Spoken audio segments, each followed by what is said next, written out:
Hey guys, Chris with Fort Park Real Estate here. Question we get asked all the time from strata councils that we manage or prospective buyers looking to buy in a building.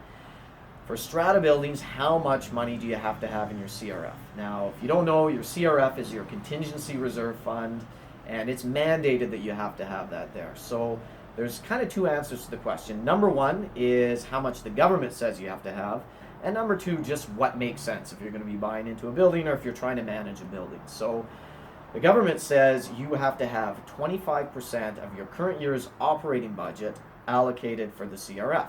If you don't have that much, so say your operating budget's 100,000, then you have to put in 10% of your strata fee revenue has to go in towards the CRF until you get it up to that point. So that's great. That might work well for a newer building or something like that, but for an old building, if it's 20, 30 years old, you're going to need a lot more than that. So a good way of knowing this is what your depreciation report says, if you have a depreciation report. And that's going to tell you, when you're going to need to upgrade things like your boiler and your roof and your piping and your building envelope. All these things that are huge capital expenses.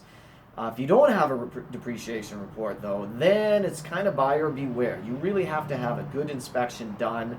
You have to take a look at all these things and probably get quotes on them just to find out what they're going to cost. Because maybe there's $1 million in the contingency reserve fund, but maybe your capital outlay over the next 5 years is going to be $3 million. So it really depends. Check out things like your boiler, your roof, your elevator, the age, and if you're a strata council, work with your strata management company to find out what those associated costs are going to be and when they're going to need to be replaced, and budget for them so you don't have massive special levies.